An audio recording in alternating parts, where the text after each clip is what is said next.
wanna sleep in, cause I got something to prove. I gotta take what I hate and finally make a move.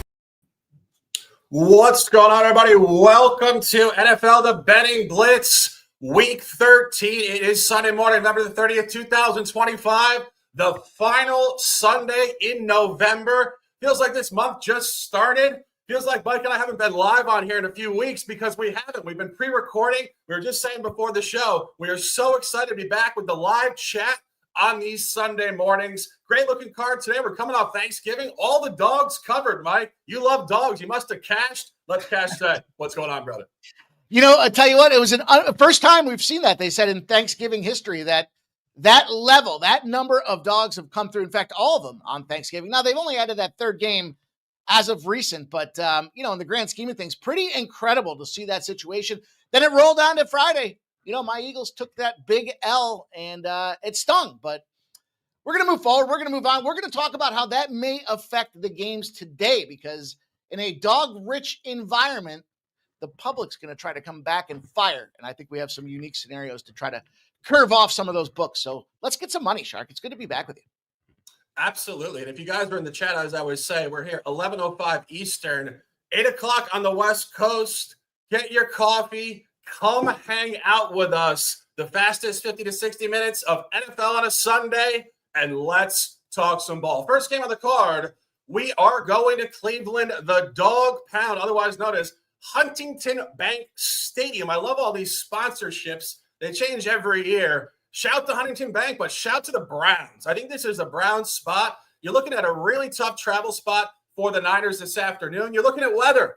I see you guys out there in Cleveland. 35 blustery winds, might be wind chill 13 degrees and snow. Mike, I'm in Florida. I don't resonate. We like the Browns. What's going on here? Yeah, it must be nice. I was going to put the winter hat on. It's so chilly up here now. I'm looking at 35 degrees myself.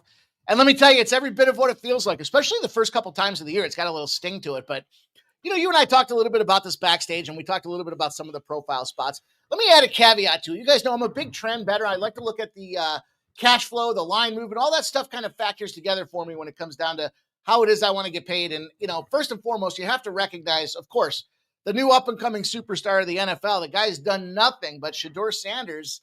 Everybody loves this guy. And yet the line, it's still, right now, it's still coming down. It went from 6 to 5.5. It's now sitting at 5 for some even monies out there. And it's a pretty divide here. 49% of the bets are on the Browns, but 56% of the cash are on the Niners here. What do you believe? How does it go? And a drop of 7 points. I think the 7 points, strictly weather-related. It went from 42.5 to 35.5. 63% of the bets, 54% of the cash on the over.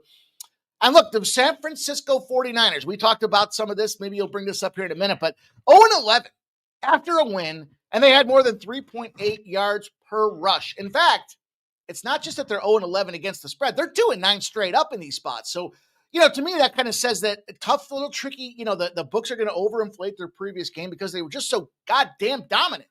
And yet here you go, sitting in 30 degrees with high winds. Ball goes on the ground. I think this thing I think it's low for a reason, for sure, but I'm with you, man. I like this. I got 5.5 on the Cleveland Browns. Give me that cash, man. Let's go. Yeah, I mean, you talk about just awful spots. And, the last time we recorded live, or maybe it wasn't live, doesn't really matter. But Mike and I were sitting here talking about how the Chargers had to travel out of their division to the East Coast before a bye week.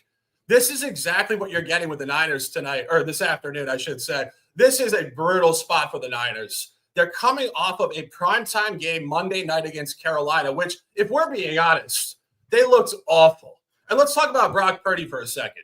3 interceptions in the first half, kind of pulled it together in the second half. I was watching the game.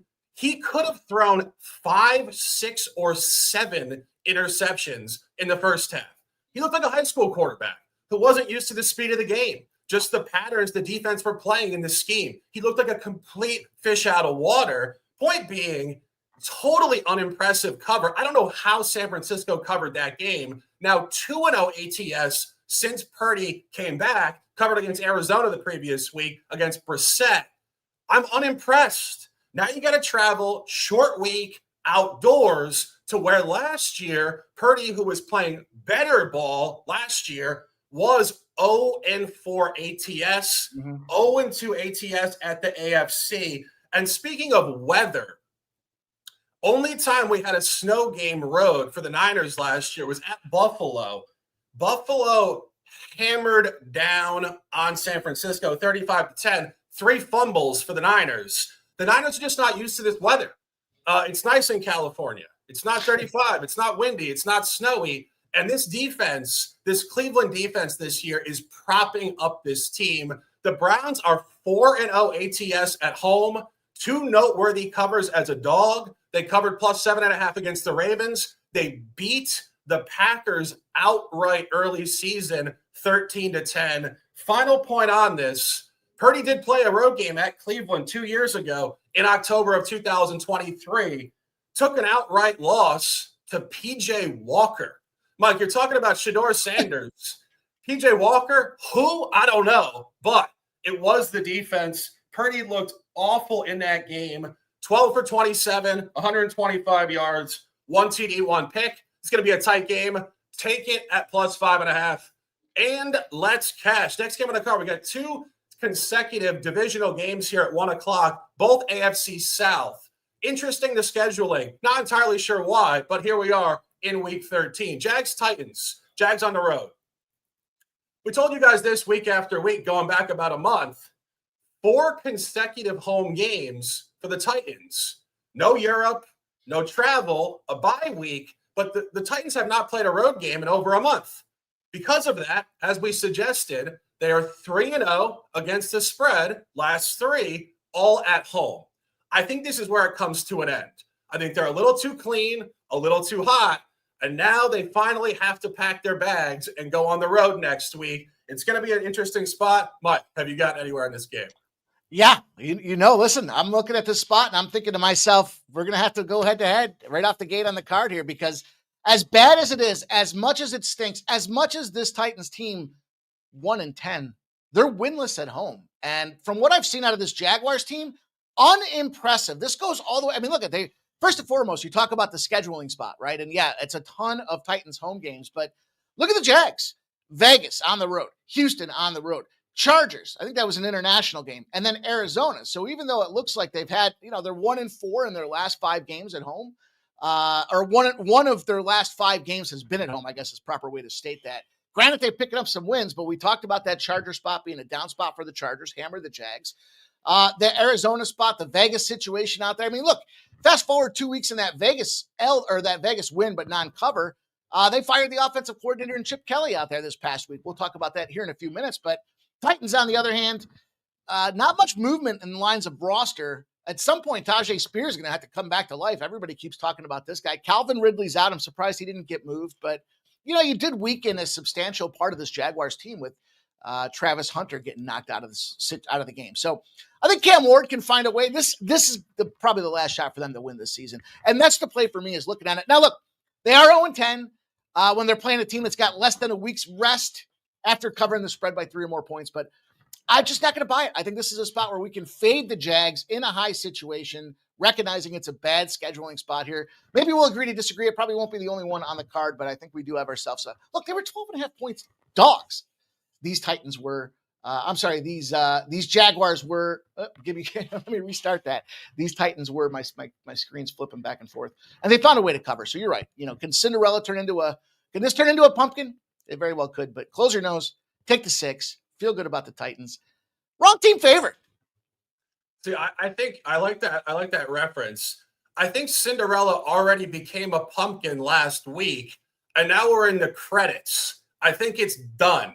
And what you're looking at here is, as I said, a 3-0 ATS sample. Our guy in the chat, Blake, says Titans money line first half. He's been listening. He's sharp. They do compete in the first half at home. We're not talking about the first half. We're talking about the game. And speaking of the game, let's just talk about this sample, this 3-0 real quick. Okay. I like to go through this in any sport. It applies to any sport in the world. Look at the box score. Were they dominant or were they lucky? They were very lucky. They caught the Chargers 3 weeks ago, week 9. They were up 14-7 in the first quarter. They got outscored the rest of the game 20-6. Those 2 first quarter touchdowns. Cody Barton, 24-yard. Justin Herbert, here you go, pick 6. Chimere Dike, 67-yard punt return. So they scored 20 points in the game, 14 in the first quarter on non-offensive touchdowns against a Chargers team that's been awful on East Coast time all year. I'm not impressed. Then they beat Davis Mills. They covered against Davis Mills, lost 16-13. I'm not impressed there. And last week, Mike, that's where you're going with this 12.5. They covered 12.5 against the Seahawks. Key point there, the Seahawks were in complete control of the game. They're up 30-10 mid-third quarter, took their foot off the gas, going home, looking ahead to Darnold facing the Vikings this week. Clear psychology. The Titans got a late touchdown. 43 seconds in the fourth quarter.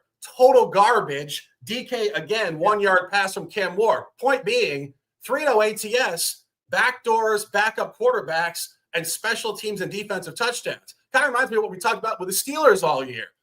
I think this is a sell point. Final point on this. I agree it's been tough travel for the Jags, but here's something that I found to be interesting. The second game coming off a West Coast trip, going back, as you mentioned, at Vegas, they did lose to Houston. It was the biggest melt of the entire season. They were up 29-10 in the third quarter and got outscored 26-0 in the fourth. I think this is where Jacksonville finds some sustainability. It's a heavy line. We will disagree on this one. Conversation wins. He likes the Titans. I like the Jags. Let's dominate. Continuing in this conversation, as I mentioned, back-to-back games in the AFC South. Texans at Colts, 1 o'clock in Indianapolis. We're talking about the weather in the center of the country. Fortunately for the Colts and their run game and their passing game with Daniel Jones, they're playing indoors. This is going to be a nice point for the Colts. Ultimately, I think the Colts get some revenge. They've lost 3 straight in this divisional matchup to the Texans, all with Shane Steichen, elite coach. He's going to be pissed. They're going to be talking about this in the locker room all week. Big time spot here for the home team. I like the Colts. Mike, any thoughts? 61% of the bets and 82% of the cash are taking them Texans. They see 3 straight wins, and I'm scratching my head going, wait a minute, though. Let's be honest. I mean, those could have easily been losses. It was Davis Mills. Now you're bringing back C.J. Stroud. We talked about this, you and I texting earlier today, back and forth, a little bit about some quarterback profiles, okay? And so the lines are adjusting accordingly, but to me, it's a downgrade for 2 reasons on the Texans. One, you're bringing back your star player. Anytime to start, you talk about this is universal application across all sport, right? It's like anytime the star player comes back, it shuffles the lineup. It's a new voice. It's a new leader. It's all those other things that go into it. 2, we're looking at a situation where stats-wise, the sophomore slump, if you will, the CJ Stroud year of regression is upon us here. And so when we had Davis Mills come in, the reason they were barely covering spreads is because there was an artificial overinflation of the spread because it's the backup quarterback and they're trying to kind of juice it up. But they know this. These players are baked into the lineup. I love it a couple years ago when everybody was like, oh, I can't bet the NBA because I got to wait and see the injury report. They got this fucking 30, 45, an hour before you guys see the injury report. So if you're waiting, it's too late. But I think in this case, with the star player coming back, we have to now evaluate this team. I do not like the Texans in this spot. What I do notice, though, is what have they done to be consistent? This guy, Woody Marks, talk about who the hell's PJ. Well, this guy here, Woody Marks, and where did he come from? You got the Houston defense, best in the league. Granted, you can only play who's in front of you, Denver Broncos. But at the same time, Daniel Jones and this fractured fibula, I mean, that sounds pretty bad, man. And they've been kind of feeling a way to navigate through it and find their mark in this process. They are 10-0 in this particular spot, and they're blowing teams out. So I think this is a really strong Colts look, but because of the way they want to run the ball, again, I think this is another situation where they want to get this game done and over with here. 44.5, divisional game late in the season. I wish there were elements, but there's a dome, so it is what it is. But I'll fade away on star players, hurt quarterbacks, and take the under 44.5. It's a minus 105 at that under 44.5. Feels like a fair number. Yeah, and that's been getting steamed down. That was actually 46.5 earlier this week. So I think Sharp's aligning there. And of course, we sometimes agree, sometimes disagree with Sharp action. But truthfully, sometimes if it's not broke, don't fix it. The Colts are 6-0 at home. And I go back always historically when I think about these things. This has been a Colts franchise that has actually had great quarterback play for the duration of the last 30 years. Peyton Manning, Andrew Luck, now Jones. I mean, you talk about some of these teams like the Browns, the Jets that can never figure out their quarterbacks. The Colts have actually done it right for a long period of time and also transitioned very well. And that's what you're seeing. Daniel Jones looks very good this year. I think the leg injury is BS to a certain degree. He wouldn't be playing if he had a broken bone in his leg. I mean, sometimes they manipulate the injury report just to keep the other team guessing in terms of their scouting and whatnot. I don't really know. I know Shane Steichen is definitely a dog like that. And as I mentioned, this is just a really big spot for the Colts. 3x revenge. They've lost 3 straight, and they've lost them close with Anthony Richardson at quarterback.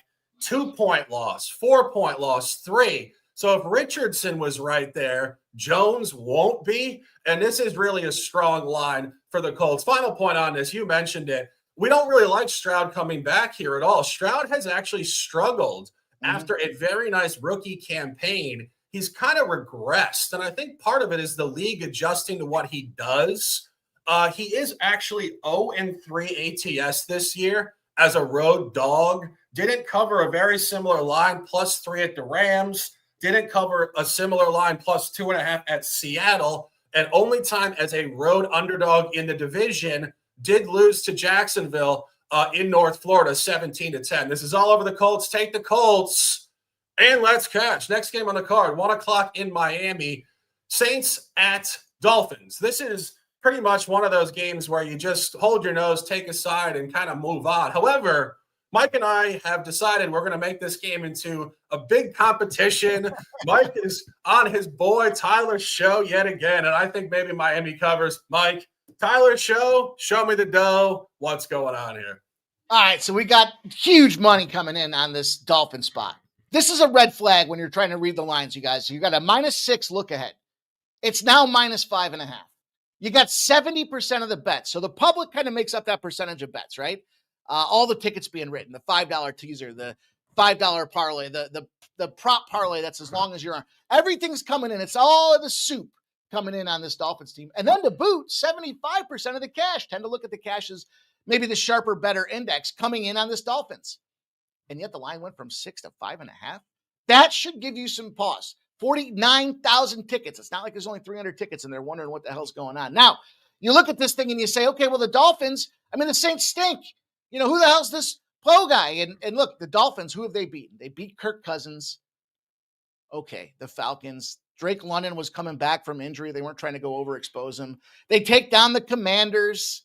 Just 171 passing yards here. This is more for me a fade of Tua and this Miami Dolphins offense. Just a couple weeks ago, they were talking about getting rid of Mike McDaniel out there. And furthermore, you look at the Saints squad, their defense profiles to holding down the other team's offense. They're 7-0 to the under in their last 7 games, so they're playing some stout defense. They're 10-0 to the under when the total is less than a 48 off a spread loss out there. And this is a good spot, I think, for a situation to take some points in your back pocket, fade that bad offense. The one worst wide receiver, and I need this guy for a big fantasy week, is Jalen Waddle, right? But again, look at these teams. Look how they're playing the game. Devin A-Chain, that's the guy on the ground. You continue to pound the rock. You have maybe one wide receiver. You got to bust it up Tua Tagovailoa here, and I'm going to take the Saints. Give me the +5.5. I even like a sprinkle on the money line. I think the wrong team could potentially be favored here. And what a big opportunity to go down to Miami. Talk about nice weather. Take the weather out of the element here. You got a quarterback. He's used to playing in a dome, sure, but I think he can find himself in a big spot against a mediocre team. Yeah, I think, that weather comment goes both ways in terms of this game because Tua is notoriously awful road in cold weather. Yes. Tua performs well at home in Miami here. And truthfully, this is a tough game. I do lean, and I do officially have Miami. We've got this at -4.5 overnight. It's hovering right around 5.5. And, the market evaluation, 49,000 bets. I'd love to see who those 49,000 people are and actually interview them in terms of what their psychology and their actual takes were. Because I know a lot of the syndicates really just kind of spray numbers. And if we actually saw them and asked them, what do you think of this game? They would literally say, oh, we just like the number. They don't even know who's really involved in the game. And what I'm looking at here is this polarization with Tyler's show in terms of his road efficiency. He did cover at Carolina, did win outright 17-7. I think that was more so just a divisional game. Carolina letting down. I wasn't overly impressed. 17 points. They didn't really light the stadium on fire scoring the football. Did get blown out in their only road game outside of the division at the Rams. This is where ultimately I think Miami is a bye team. And I think it is very specific psychology. Last year, interestingly enough, the Dolphins actually started 2-6 straight up. So they were dead in the water through 8. They were 6-2 straight up, 5-3 ATS weeks 10 through 17 to actually get back to 500, 8-8. Did not make the playoffs. Basically the same thing this year. 1-6 first 7, 3-1 straight up in ATS last 4. I think that there's some sort of uptick continuing with Miami here. And final point on this, the only time last year the Dolphins were favored outside of the division at home in North Miami in this line range, they were laying 6.5 points to the Raiders. Gardner Minshew, also a backup quarterback at Tua. They did cover the spread 34-19. I like the upward momentum for Miami. Mike, I wouldn't disagree. And something we always say on these shows, football is such an interesting sport. One game a week. These teams never play. I mean, this is out of conference once every 4 years. So that's why we also love doing these shows so much, because there's so much intrigue and detail you have to root through to figure this out. So it's never really like a massive disagreement. I certainly see the angle, but we disagree here. Mike likes the Saints. I like the Dolphins. And keeping it moving. Next game on the card, 1 o'clock in East Rutherford. Man, you talk about some of these games. I mean, good God. Falcons 4-7, backup quarterback Kirk Cousins. Jets 2-9, backup quarterback Tyrod Taylor. I mean, I'm talking about anecdotal games outside of conference. These teams also play once every 4 years. It's not a rivalry. Both teams are out of the playoffs. As I said, 2 backup quarterbacks, 2 coaches that look very fledgling here at this point in the season as well. Mike, if there's ever a game you literally you have tickets for, you're telling your people, you just take my tickets. I don't even want to go to the stadium. I got nothing in this one. What do you think? This is where that classic meme goes around, and it's like somebody broke into my car and they left me 4 New York Jets tickets. The only good thing about this game is you can notate the new high-resolution graphics I was able to bring to the table for our download. That's the big plus we got going here. I'll give you guys the split: 65% of the bet, 69% of the cash on the Falcons here. Went from -1.5 to -3. Totals dropping 43.5 to 38.5. You got 57% of the bets on the over, but 55% of the cash on the under. Even the sharps and this is a split all across the board. This is definitely one of those games where you look at it and you say, man, there's enough other shit on the card here that you really don't have to go force a spot. I mean, look, the Jets are 0-12. Here's the best one I could find for you. 0-12, and they're in one of my favorite spots, between the threes, right, Shark? So I talk about this where I say if they're, anywhere in that variance from +3 to -3, they're not sure if they should win or they should lose, but the only thing they're really sure of is that they shouldn't get blown out, is what the sharps are, or what the books are saying. 0-12 in those between the 3 spots against the NFC. Now, also, if you want intersecting zeros, we like our intersecting zeros.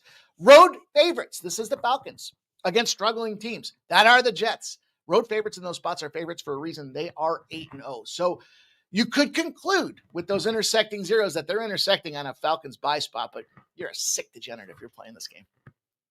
Yeah, this is just really a terrible game to bet. I mean, truthfully, I think you might actually get to the Falcons here. I think Kirk Cousins is a better quarterback than Tyrod Taylor. Of course, they're both journeymen. They're both in their 30s. I mean, this is where we really just kind of go to the baseline stuff, like who's the better quarterback. I also think the Jets are just slightly too hot. If you look at their ATS efficiency, they're actually 3-0-1 ATS last 4. They beat Cincy outright, covered that, beat Cleveland outright, covered that, pushed at New England, primetime, Week 11, Thursday Night Football. And they actually covered the spread last week at Baltimore, +14.5, lost by 13. So you say to yourself, crazily enough, like I said with the Titans, they're 3-0 ATS last 3. These are bad teams. They're not supposed to continue to cover. I think they're too hot. I would actually lean towards the Falcons in this game. It's just an awful game. A counterpoint to that, it's cold, it's outside. Cousins plays in a dome in Atlanta. Previously, he played in a dome in Minnesota. I mean, Cousins hasn't played outdoors, it seems like, in a consistent way in years. Truthfully, the game is a disaster. Either side could win. We're just giving you conversation. But we'll keep it moving. Next game on the card, Cardinals at Bucks, 1 o'clock in Tampa. Also a difficult game. I was trying to get to a side in this game. This is really just tough stuff. Bucks laying what appears to be clearly a short number, 3.5 points against a 3-8 Arizona team with a backup quarterback, Jacoby Brissett. The issue here is Baker Mayfield hurt? You go back to last week, it looked like he really may have like torn ligaments in his shoulder, be done for the year. All of a sudden he's playing. Same thing we said about Daniel Jones. Mike, this game is just, in my opinion, difficult. But I know you live in the streets of difficult and you like something in this game. Dude, I like to turn the plane right into the storm and embrace the turbulence. And that's what we have with this game here. Now, granted, I say that tongue in cheek with that previous game, but I think we have a little bit more that we can look at with this one. Yeah, this conversation about, and unfortunately, we do have to take it, some of it at its face value. Let's just say, regardless of the definition of hurt, Baker Mayfield's banged up, right? So the one thing that I think he's really done well is that he's been able to put the ball in the air. On top of that, you take away some of his weapons, and we've talked about this before, like at what point does some of that kind of wear through? At some point, where do we see that the Godwin injuries and the tight end injuries and the Bucky Irving injuries add up? The difference here is Bucky Irving's coming back in this game. So at first glance, I looked at it and said, well, we got a banged up quarterback, a star player coming back. You know where that kind of positions me. That kind of channels me into looking at the dog situation in this one here. But then I look at it and I say, well, they played the Saints. They ran the shit out of the ball. Tucker was a guy that got me a couple of touchdowns out there. There's a backup, unbelievable to see this guy go out there and put the touchdown. I was like, at first I said, Sean Tucker, who the heck is that? And then I played him for a touchdown prop and I was like, that's who he is. And he went out there and he did it not once, not twice. Guy was just on fire. So, Cardinals defense, they're a zone-oriented defense as well. So I think that forces and channels this game to the ground. I think when we go on the ground, we get tick, tick, tick, tick, tick. And we looked at the under in this game. Tampa Bay goes 7-0 when they're in the under, single-digit favorite, spread loss of more than 4 points. The thing is, they're not just going under. They're nuking the unders. They're going under by almost 2 touchdowns a clip in those spots. 7-0 to the under, single-digit favorites, off a spread loss, nuking the under 13.5 points is the official number. So I'll take the under 44.5 here, Shark. What do you think about that? I wouldn't disagree. I mean, I think, again, the line being fairly noteworthy here at 44.5. We've seen a lot of these home lines for the Bucs this year be 48.5 or higher, some in the 50s, I believe. And so this is one of those games, again, this is not really a rivalry. It's just out of division and they rarely play backup quarterback. You kind of just have to let the books do the work for you. And the book's telling you 44.5 is definitely an under number. Brissett has been really polarized. He started out 3-0 ATS. He's 0-3 ATS last 3. We've been on here the last couple of weeks, and I was actually saying that. I was saying I think the 3-0 was a little too hot. He's regressed. Point being now he's 3-3. He's 500. He might improve because backup quarterbacks can be scrappy. So it's almost like day one of the new sample for Brissett. I could see a plus 3.5 cover here. I see some of our guys in the chat talking about sharp takes plus 3.5. We just don't know how injured Baker is. That's really the biggest question mark for me. If he is as injured as we think, it also correlates to the under where the run game is going to be heavy for the Bucs. Issue with taking the Bucs player props in the run game. They're running like 3 running backs. Right. It's Irving. It's Rashad White. It's some other dude. I was listening to some quotes from Todd Bowles last night, and I've talked to some guys who do props for a living, and all the guys who do props are just so, I would say, irritated by the way this league is running the running back situation. It's like a committee on every team. You can't predict it. So it's like you try to take it over on one guy, the other guy gets all the steam, and all of a sudden he goes for 80 yards. We've seen this with Arizona. I mean, New England notoriously keeping Trevion Henderson like on the bus for half the season. Betting the overs in the running back market is just so difficult with these committees. Moral of the story, under's the best look. Mike likes it officially, and we'll move on. Next game on the card, final game at 1 o'clock.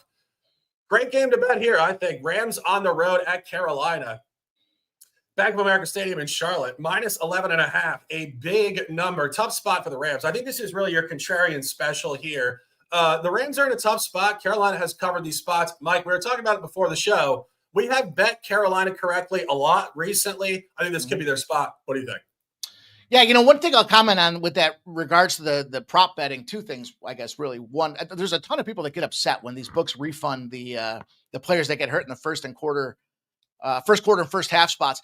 That's ridiculous. Don't be upset. Don't be a curmudgeon. Don't be the get off my lawn guy. Embrace it. It costs these books nothing. They're doing a little pro bono work out there to get free advertising. But if you're betting on a player to go out there and do something in the prop market, coming back from an injury, you're not only hoping that he's not just a decoy, you're hoping he doesn't re-aggravate the injury. So I guess the big lesson there is don't do that. Don't play a player that's coming back from the injury. I mean, unless you just really want to try to embrace the suck. And, the second side of it is the league has turned into a passing game. So a lot of these running backs in that committee is exactly what we're seeing. They're trying to get longevity. Remember, it used to be running backs wouldn't really, they didn't sign running backs past like 29 years old. And I remember this goes back to, watching some of my Eagles games back there. And it's like, you got some great running backs, but they get to that 30, and even Andy Reid would say like their clock has struck midnight. So I think what they've done now is they've transitioned to that running back by committee, and they get a little more longevity out of these guys, a little more run on the tire. They get a little more speed burst when it comes to that third and fourth quarter. But I thought that was something that was worth noting. You look at this game, though, I think we're in alignment when it comes to the side. Rams and this Carolina Panthers spot here, 66% of the bets, 70% of the cash have come in on the Rams. It's gone all the way up to 10.5 points. I mean, look, that's just a lot. I mean, you don't need me to tell you that's a lot of points. 45.5's come down to 44.5. You got 57% of the bets and 61% of the cash on the over, and yet it has ticked on down here. Got to recognize Carolina, a dog against the NFC. They're 10-2. Unbelievable 10-2 against the spread in those positions. And you're going to give them more points? The home team, right? Here's one of my favorites. The home team after week 11. You and I talked about this magic point backstage. What is it with week 11 that kind of becomes this transition period for these teams? If you're a shit team and you're home, you're undervalued against better teams than you, 80% or higher win rates. That's the Rams in this spot. They're winning at over an 80% clip. It's post week 11. The home teams are 136 and 88 overall in those positions. So you got to give some credence to the fact that maybe there is an overvaluation. How about this though? Carolina 10-0 to the over, totals more than 38.5. They got busted up by 4.5 points or so. The less than 19 first downs the previous game. A little bit of chunk into that statement, but ultimately it's 10-0 to the over. So I had to look at this one. Who did the ESPN interview today to kick the show off for the ESPN Live Sunday NFL Countdown? Kyren Williams. He's had a crazy run of touchdowns this season, and he's at like minus 110, minus 120. So you're going to sit there and go, you're going to give me a minus one. No, I'm not done. I'm not done with just Kyren Williams. Add to it for me. Excuse me. Add to it Parkinson, the red zone threat for this Carolina Panthers team. If they're going to be in this game at 10.5 points, and we know the Rams are going to put some points on the board, they're going to have to score as well. So their number one wide receiver, red zone threat, Parkinson. You put these two guys together for a touchdown. A lot of you guys want touchdown props. Here's a parlay for you. Kyren Williams, Parkinson, plus 525 over on DraftKings. That's more than a reasonable number for guys that have a ton of touches in the red zone. Huge value, huge opportunity. It leads to huge paydays. Risk equals reward, Shark. What do you think about that? Touchdown parlay. Truthfully, I'm unresearched. I trust Mikey money on that take. But just jumping off it, this is just the spot where the Rams are projected to play down. And this is just pro football. This is not the Rams this season, McVay, Stafford. We talk about this all the time. We really just try to cap the teams and the spots based on the Vegas numbers and the situations. Let me just draw it up for you guys real quick. So after a bye week, the Rams caught Tyler's show and blew him out at home. Fine. Then they beat the Niners on the road, a divisional road game, beat Seattle at home, a divisional home game, and then beat Baker prime time, a playoff caliber matchup last week. It's a very similar spot to what we said about the Niners. Prime time game, slightly short week. Now they got to go east to Carolina, a totally dead zone spot, non-rival inflated favorite. Stay on the road next week for another road game, this one in the division at Arizona, before a huge game against Detroit the following week, and another road game in the division at Seattle. So what this is, in a 6 to 8 week window, this is the one dead zone spot outside of big-time home games, prime-time home games, and divisional games. It's inflated on the road. It's not on their body time. It's a 10 a.m. kick. And when you look at what Carolina has done here in this window, they've actually performed great in this spot. They're 2-0 straight up and ATS at home this year off a previous road loss, which this is. They're 4-0 at home this year, ATS, zigzag off a previous road result, meaning loss becomes a win, win becomes a loss. So whatever they did on the road, just expect the opposite the following week. This is a buy spot off a loss. They're also 2-0 ATS home outside of the division with Bryce Young.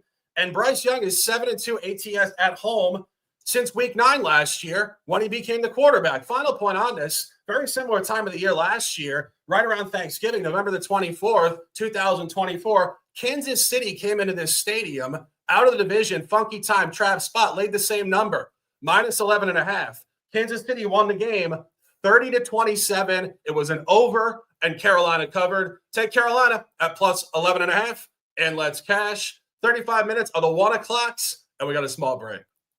Appreciate you guys all supporting the squad. If you want to know how the best way to continue to see this activity, this content, these winning bets, this breakdown and analysis, all you have to do is hit the thumbs up button. You can follow us over on Twitter as well, but it costs you nothing. It takes a second. If you haven't done so already, smash the thumbs up and we'll get to the 4 o'clock window.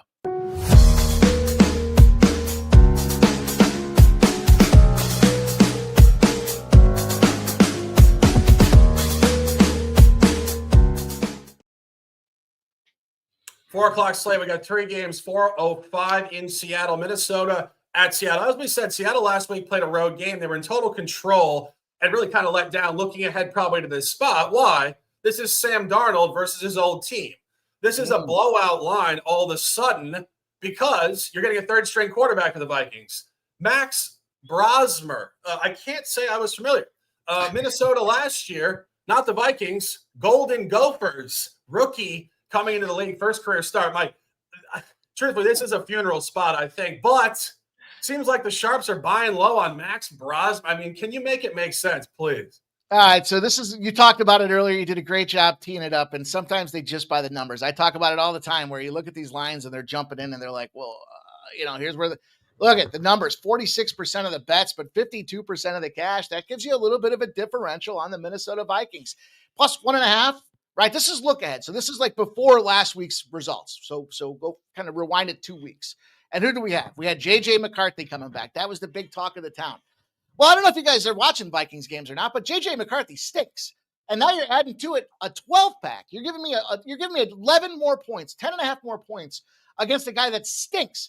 I was texting Shark earlier. I said, how much of a downgrade can this Brosmer guy be? I mean, look, they put a line out there with a quarterback that wasn't performing to begin with, and now they add 10.5 points to this guy? Really? And the totals come down. 43.5 comes down to 41.5. You have 59% of the bets and 53% of the cash. Look, if I'm wrong, I'm going to be way wrong in this game, but Seattle profiles to an under. If they've got more than 5 days rest, the last game went way over the number by 10 or more points. They're going under by 10. So you figure you got a 41.5. They're going under by 10, puts you down to 31.5, and you're giving me 12 points. Can these fucking Vikings score at least one touchdown? And if so, I think they can cover. So I'll take the plus 12 with the Minnesota Vikings. That's best I can give you. I mean, it's one of the stinkiest plays you'll ever see. I mean, this guy has barely put any play on record in the NFL, so we don't really know what to expect.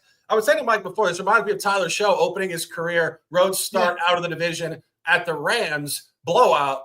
Truthfully, you do expect blowouts with rookie quarterbacks first start, particularly against a defense. This guy, Mike McDonald, ex-DC for the Ravens. The only point that I could find to not buy the Seattle side here, maybe just a tough travel spot. Played 2 consecutive road games before this at the Rams, then at Tennessee, East Coast. 1 home game here before going back on the road to Atlanta. So it's really kind of a sandwich spot. But one thing I always say when we talk about the NFL very specifically versus other sports, they do have a week off before they play at Atlanta. This is not like the NBA where all of a sudden you got to get on a plane and play tomorrow night. So it's not as overstated as the NFL. Truthfully, best of luck, Mike. I mean, I hope you cash. I don't really have anything this one. I look forward to changing messages with you this afternoon going, dude, I can't believe they won outright. You know, I see our guy Razor in the chat. I know Razor. I see his cards every day. He loves these stinky dogs. Razor, are you back in Minnesota today? We'll circle back on that in a minute. But he's an NFC North guy. He'd be damned if he's going to back anybody but his Green Bay Packers. Yeah, I mean, just one final point on this. Like outside of the travel and all this stuff, you know, truthfully, you would expect Seattle to play up to this spot. It's going to be Darnold. They're going to play for Darnold against his old team. You know, Darnold is such a classy guy. He didn't say anything after Minnesota basically selected McCarthy over him after he had such a great season last year. He just kept it moving.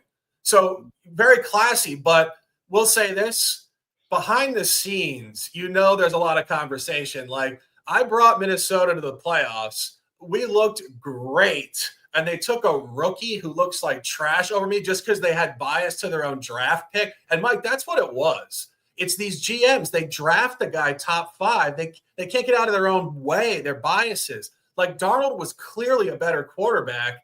I think that there's going to be a lot of conversation in the Seattle locker room today. Let's get Minnesota big. I would lean towards Seattle. Mike, we'll see. We'll see. But just one last note there for our guy Twisted. It's not J.J. McCarthy. A lot of people broke this game down earlier this week saying J.J. McCarthy, and it's not J.J. McCarthy. So make sure you recognize that as you're looking at this equation. The whole breakdown, if you missed it, Twisted, go back and check out the last 3 minutes of this thing explaining exactly why 12 points seem like a fair spot to take a shot with. But it's not McCarthy. Just keep that in mind. Let's go. Yeah, it's a rookie from Minnesota, the Golden Gophers, Max Brosmer. That being said, let's move on to greener pastures and more accessible spots. Final game in terms of the divisional slate this week, Raiders at Chargers, 425 in Inglewood. You know, Mike, we were talking about this. I think before you said that the Chargers had gone international or something. Just to clarify that was actually a game at Jacksonville 2 weeks ago, not international. But staying the course here, it might as well have been international, maybe on a different planet, because the Chargers got absolutely laced in Jacksonville. Mm-hmm. I was at the game. That's why we didn't record a couple weeks ago on Sunday. That's right. I literally was blown away by how awful the Chargers looked. I know we love zigzag, and I know we love the Chargers. This is a Chargers spot. I'm going to drop this information in a second because it's so emphatic, but talk to me on this one. I look at the schedule, and the hardest thing for me to believe is the Chargers are 7-4. Like, I feel like every time I watch a Chargers game, they're losing. And yet here they are. They're 4-2 at home. Somehow they're 4-2 at home. I feel like every time I watch them, they're losing. But you can't recognize the Raiders are in absolute, disarray right now. The Geno Smith era is got to be over here. Pete Carroll. I don't know what happened. And I know that it was so bad that Chip Kelly got fired. So bad chemistry, bad culture, bad leadership. 2-9 are these Las Vegas Raiders on the road, 1-4 on the season. And you got a ton of cash coming in, rightfully so. I think that everyone agrees this is a bad Raiders spot. Now, the only caveat I would say is, do you play to your coach leaving? Like when the coach leaves, do you feel like you're free at last type of situation? I would say to the counterpoint, it's not the head coach. It was the offensive coordinator. But Chip Kelly was such a dick that it just seemed like, yeah, you might feel a little bit more relieved. And he was really adamant about the way that he called plays when he was in Philadelphia. Fact is at 9.5 here, 72% of the bets, 75% of the cash came in on the Chargers. The totals dropped. They're not expecting the Raiders to do squat all. 40.5, 65% of the bets, 59% of the cash on the over. There's a couple ways I want to get down with this game. First and foremost, I'm going to look at this Raiders team not pulling anything out of this game here. You had a bad offense to begin with, and you can't score. So under 14.5 on their team total seems plenty fair. Stay under 2 touchdowns. The Chargers, 7-0 in the favorite role, more than a 4 as the favorite, a total less than 43.5. Check this out. It's not just that they're cashing, Shark. They're going over the total or the spread by 18 points a clip. They're smoking teams out there. The Raiders intersected 0-7, more than 3 days rest if they had at least one touchdown the previous game. They're keeping the bar incredibly low. And when that happens, they're losing by 18 points a game out there. So the Chargers, look, you got to get a spot with these boys. I think it's a good opportunity to lay the 9.5. Don't be scared. And then also take yourself a shot with the under 14.5 on the team total for the Las Vegas Raiders. How about that? A little double dipper. What do you think? I agree on both. And, I think this whole idea that there's an offensive coordinator jolt is a little bit of a reach. Yeah. Like this team is clearly very fractured. I mean, just like in terms of the group psychology, after the previous game at Allegiant Stadium, Geno Smith was actually seen flicking off the fans. Yeah. I mean, you talk about a guy that I've given him credential on this show, and I've said he's a grinder. I mean, he could have washed out of the league after flaming out with the Jets about a decade ago. He works his ass off, but this has to be the end of the road. You talk about the Raiders this year, 2 divisional road games, 7 total points in 120 minutes, only game on an actual Sunday afternoon at Kansas City, week 7, 31-0 loss. When I looked at the box score of that game, I was actually blown away by how abysmal the Raiders were in that game. Kansas City outgained them 434 to only 95. Kansas City had 30 first downs. The Raiders only had 3 first downs. And we're not going to sit here saying the Raiders are not going to maybe improve slightly with a new offensive coordinator. I've never been a Chip Kelly fan at all, to be perfectly honest. I think he just is flat in a lot of ways, psychologically being the primary one. I think the scheme sometimes works, but the psychology never works. But let's go back to this buy low on the Chargers here for a second. So I go North Florida a couple of weeks ago. I'm expecting a tight game. The spread was like 3 points. Everybody in the stadium's going nuts, big time energy. The Chargers just didn't show up for the game. And I mean, like, I was kind of blown away because this is Jim Harbaugh. I mean, the guy has gone to Super Bowls. He's won national championships. I just expected better, even though it was a dead zone spot before a bye week. The Chargers basically didn't show up. 35-6 Jags. Talk about these dominant spots. Jags had 30 first downs. Chargers only had 8. The Chargers had 71 penalty yards. The Jags only had 1 penalty for 5 yards. The Jags were 5 out of 6 in the red zone. The Chargers only made it to the red zone once. You talk about just a dead zone spot, like we said about the Niners and the Rams. These Western teams traveling east out of division before a bye week, funky time, funky weather, late season. That's what you saw. But now you get a bye week, you get a reboot, you get a divisional home game, and you get a line. This is what we saw early season. The Chargers have already beaten the Raiders this year 20-9 in primetime early season. They won by 11 on the road. It's a heavier line at home. This speaks to a blowout. Take the Chargers and let's cash. Final game on the card, 425 CBS. This is an 18 game in Pittsburgh this afternoon. We're going to be listening to Tony Romo sing the songs of Josh Allen at Acrisure Stadium. The notorious Steelers are back in action. Mike is back in action. Can we get him involved again with the Steelers? Mike, what do you thought? Oh, man. I don't know what it is about the Steelers team. It's like I embrace the suck, I guess, here. And on the same side with the Buffalo Bills, obviously disappointing last week's results there. Faded them, cashed with them, but not happy to see him lose like that. 52, in fact, the Bills and the Eagles, tough week for me last week. 52% of the bets on the Bills, but 60% of the cash on the Steelers. What's going on? A-Rod comes back. Everyone's excited. It moves the line a 1.5. 46.5 moved to 45.5 with 60% of the bets and 56% of the cash on the over in this spot out there. And look, it's hard to believe if you told me to start the season here, 7-4 would be these Bills against a 6-5 Steelers. I would have told you you're nuts. There's no way this Bills team should be out there smacking everybody's ass. But problem is they didn't make any moves at the trade deadline. They waited a little bit too long. Now they do bring in Brandon Cooks, so they're looking to bring this guy and make him something on the offense. They need that deep threat to knock the base loose a little bit. So you got to, respect somebody that Josh Allen can get the ball to here. Problem is they activate Gabe Davis. He's the go-to that they activate from the practice squad. I'll tell you, I would think about maybe a Gabe Davis touchdown because this guy, remember back in the playoffs, he was a monster out there. So just because they threw him on the practice squad is because they have a bunch of middle tier wide receivers to pass the ball to. And on the same side with the Steelers, you got an aged team, oldest in the league. All they did in the offseason was pick up old dudes. You got Aaron Rodgers. I think at some point you get the problem here, Shark. Think about the psychology of the player that's, in their 30s, that's banged up, that's taking the needle every week because this hurts, that hurts, and the other thing hurts. You got Aaron Rodgers out there, and you got to watch that stupid face every time he makes a bad play, and he just looks at it like it's everybody else's fault. When do you check out? I would probably check out already, but maybe these guys are professionals and they're making all that money, so they're going to stay with it. Bills are 4-1 their last 5 against the Steelers. Got to recognize that too. I said to you earlier, feels like they're always playing on primetime though. That's the thing for me. And Sunday night games, Monday night games. So, Dalton Kincaid comes back. That's a big deal out there because Keon Coleman, they're saying he should come back, but I also read he's done. I don't know what's going on with this Bills team. I know the under is the spot I want to be involved with here at 45.5.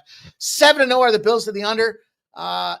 Look at favorite, 1 point or off a loss out there. To me, it's like, hey, you're giving me a simple situation where they're off a loss. They're more than a 1 point favorite, and they're going under by over 8 points a game. So 45.5 seems like a fair enough number for me to jump in and say, I'll take it. I'll take a shot. Let's see this stay on the ground, run it, pound it, move it on. You know, Aaron Rodgers ain't going to want to go out there and throw the ball around the yard with Josh Allen. So they're going to do everything they can to keep the Bills off the field. And maybe that means the Steelers are live, but I'll take the under 45.5.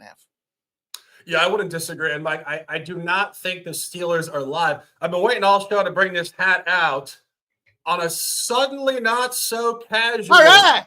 Sunday. In November, the buy hat is engaged. My top play of the 4 o'clock slate, take Buffalo at -3. Mike, I'm jumping off everything you said. You're telling me all the truth. This is where you want to buy Buffalo off a loss. Yeah. Buffalo off a road loss, staying on the road. It's a very unique spot because most teams are bad in this spot.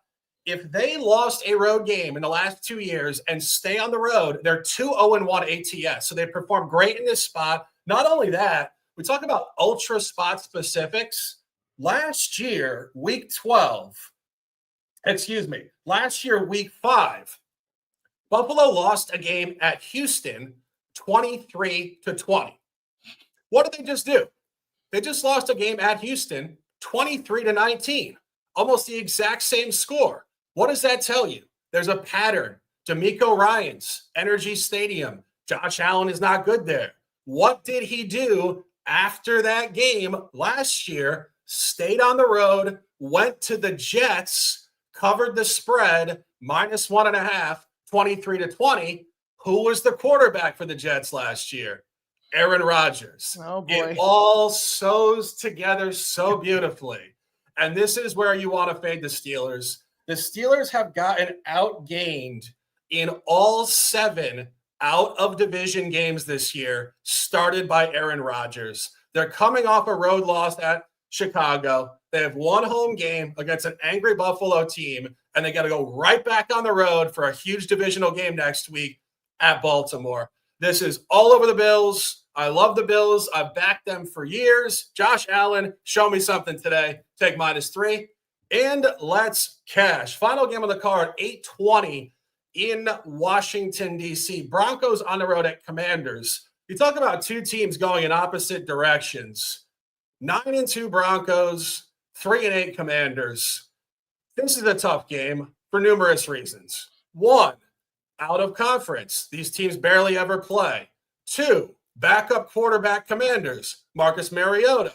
3, Bo Nix against teams not named the Chiefs or the Eagles. Uncompetitive. Mike, I think crazily enough, this could be yet another letdown for Nix where he plays great against these championship teams and just doesn't show up against the bad teams. Any thoughts? One of the softest strengths of schedule in the season are the Denver Broncos. Now, you can only play who's in front of you. We've said that time and again. But you have to recognize that those world-beating numbers they're putting out there are a little bit of a false flag. You know, 78% of the bets, 78% of the cash are on the Denver Broncos, +2.5, now -6.5. So big movement. Again, this intersects that quarterback conversation. Was Jaden Daniels a step up or a step down this year against Marcus Mariota? Step down. We've cashed multiple times on the Commanders in that step down position with, you know, kind of fading this overinflation. I mean, 9 points difference? 9 points difference you're saying Jaden McDaniels is from Marcus Mariota. This ain't last year. You got to look at that on the surface. 46.5 is the total. That's come down to 43.5. So think about that. They're just saying that they're not going to perform. The defense is going to go out there and shut them down. And you got 55% of the bets, 56% of the cash. It's now down to 43.5. I concur when it comes to the total again. And here's the deal. You're going to sit there and go, boy, he's giving out a lot of unders today. I think if you look at the way the NFL card profiles, and people will say, well, every game operates in its own silo. I get that. But at the same time, it was dogs on Friday or Thursday. It was a dog on Friday, 4 straight dogs. Public's going to come in there and want to fire on favorites out there, and public likes to fire on their overs. We got colder weather. We're past that week 11 point. We got a couple of divisional games out there that have that familiarity, breeds contempt with each other. And then we've got some spots where teams just started looking to run the ball because of hurt quarterback situations. So I did look at this card through the lens of unders individually. And then as a whole, I said, okay, I can get behind there. I do think there's undervaluation on the Marcus Mariota side, but I'll take the under 43.5 for me with this game. I think it's a lower scoring spot. And, I think we got ourselves an easy casher with this game here. I think it's probably like a 17-14 kind of shit show on a Sunday Night Football to cap us off. You know, it's crazy because we've seen a ton of primetime games recently go way under. Yeah. for no real reason. I mean, there's no reason why games don't have common opponents and stuff should all cluster together like this. But there's been a significant primetime game clustered to unders, and also just bad football, if we're being honest. Accentuated by the Monday Night Football game we just saw and we talked about before, where Purdy looked like he was going to throw an interception on every single drop back. These games have just been ugly. I could definitely see it. I mean, you talk about some of these road games with Denver. I think most notably in London, I believe it was against the Jets in week 6 on Sunday, October 12th, 13-11. I mean, they just played terribly. And just another one, week 9 at Houston, 18-15. This is just a tough game for me. Really, I'm not going to be long-winded on it. I don't really have a lot. Both teams are coming off bye weeks, so both teams are fresh. It's maybe a buy low on Washington. They're 0-6 ATS last 6. But, again, within the statistical conversation, when you're 0-6, that's a big portion of your schedule. And you're with a backup quarterback, that's not really suggesting an improvement. That's more or less just a funeral. It's cratering down. We'll see you next year. Truthfully, if Bo Nix was ever going to cover a game, it would be here. It's not in London. It's not against Aaron Glenn and the Jets, who had at the time not traded half their defense. It's not against Houston, who has an elite defense. I could see the Broncos covering. I don't like Washington, but it's a tough game. That's 57 minutes. Mike, we got some best bets. Let's bring her on. Appreciate everybody rocking with us. Make sure you hit that thumbs up button. We're going to give you our best bets, and we'll get back here next week to do it again.